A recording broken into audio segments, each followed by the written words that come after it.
Assalamualaikum warahmatullahi wabarakatuh.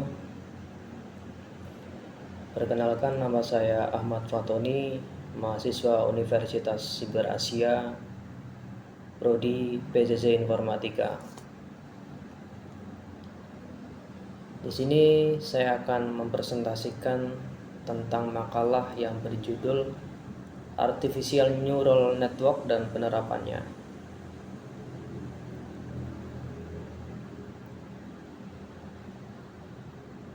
Jaringan saraf tiruan atau JST merupakan topik yang menarik dalam dasawarsa terakhir.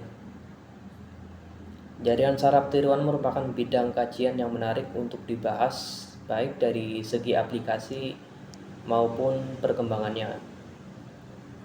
Hal ini disebabkan karena kemampuan JST untuk meniru sifat sistem yang diinputkan.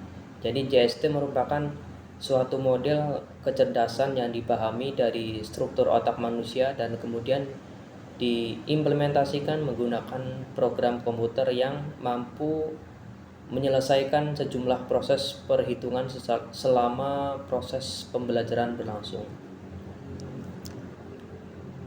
Beberapa aplikasi JST diantaranya adalah image processing atau pengolahan citra, kemudian ada pattern recognition, yaitu pengenalan pola, ada medicine, yaitu ilmu kedokteran, kemudian ada speech recognition, adalah pengenalan suara, dan bisnis.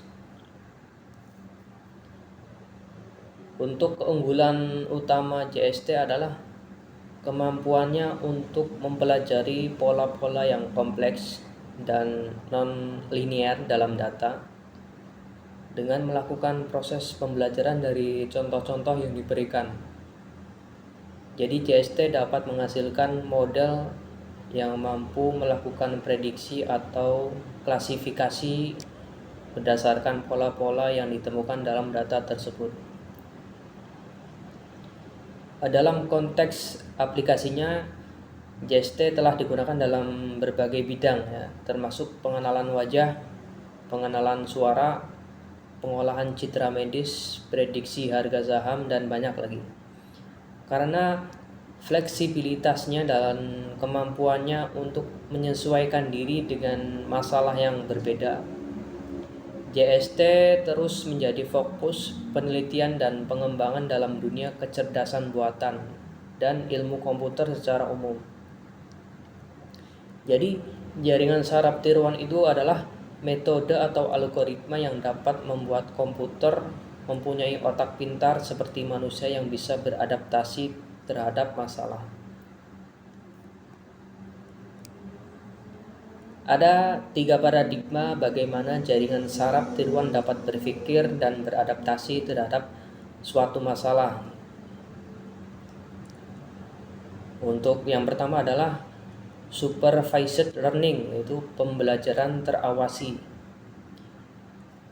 Adalah metode pembelajaran yang menyimpulkan pemetaan data dengan membandingkan ketidaksesuaian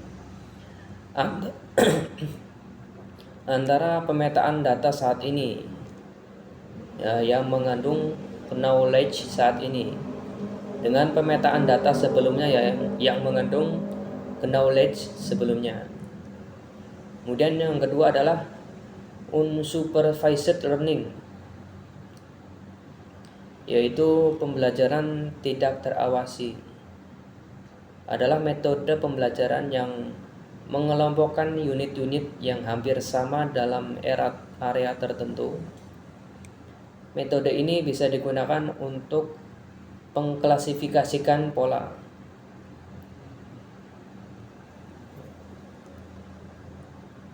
Untuk kelebihan jaringan saraf tiruan, itu mampu mengakuisisi pengetahuan walau tidak ada kepastian. Kemudian mampu melakukan generalisasi dan ekstraksi dari suatu pola data tertentu. Kemudian JST dapat menciptakan suatu pola pengetahuan melalui pengaturan diri atau kemampuan belajar. Kemudian memiliki fault tolerance atau gangguan ya, yang dapat dianggap sebagai noise. Kemampuan perhitungan secara paralel sehingga proses lebih singkat. Kemudian ada klasifikasi ya, memilih sesuatu input data ke dalam kategori tertentu yang sudah ditetapkan. Kemudian ada asosiasi ya, menggambarkan suatu objek secara keseluruhan hanya dengan bagian dari objek lain. Kemudian ada self-organizing ya, kemampuan mengolah data-data input tanpa harus mempunyai target. Kemudian untuk kelebihan yang terakhir adalah optimasi ya, menemukan suatu jawaban terbaik sehingga mampu meminimalisasi fungsi biaya. Untuk kekurangan jaringan saraf tiruan sendiri yaitu kurang mampu untuk melakukan operasi-operasi numerik dengan presisi tinggi, serta kurang mampu melakukan operasi algoritma aritmetik ya, operasi logika dan simbolis. Lamanya proses training yang mungkin terjadi dalam waktu yang sangat lama untuk jumlah data yang sangat besar. Untuk penerapan jaringan saraf tiruan dalam kehidupan sehari-hari, contohnya adalah identifikasi dan kontrol, yaitu kontrol kendaraan, natural resource management. Yang kedua adalah pengambilan keputusan dalam video game catur ya, poker atau backgammon. Kemudian yang ketiga adalah pengenal pola ya, seperti radar, pengenal wajah, pengenal objek. Kemudian untuk bidang medis ya, diagnosa medis, yaitu untuk mendeteksi penyakit kanker.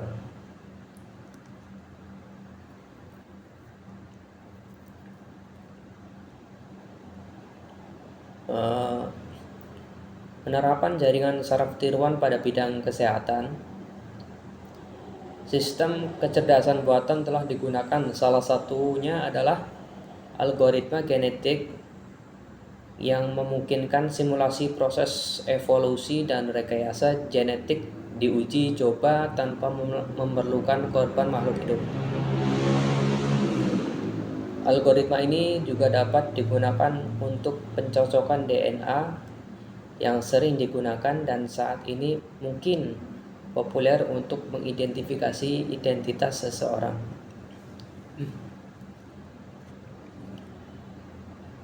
Pada bidang bisnis ya, penggunaan kecerdasan buatan ditujukan pada pengorganisasian operasi, investasi saham, dan manajemen properti.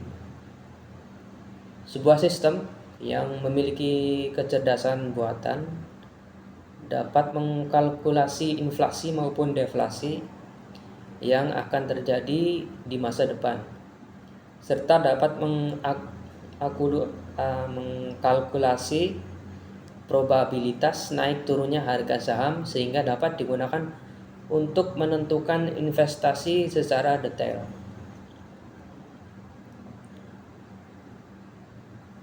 Terima kasih. Sekian dari presentasi yang telah saya sampaikan. Wassalamualaikum warahmatullahi wabarakatuh.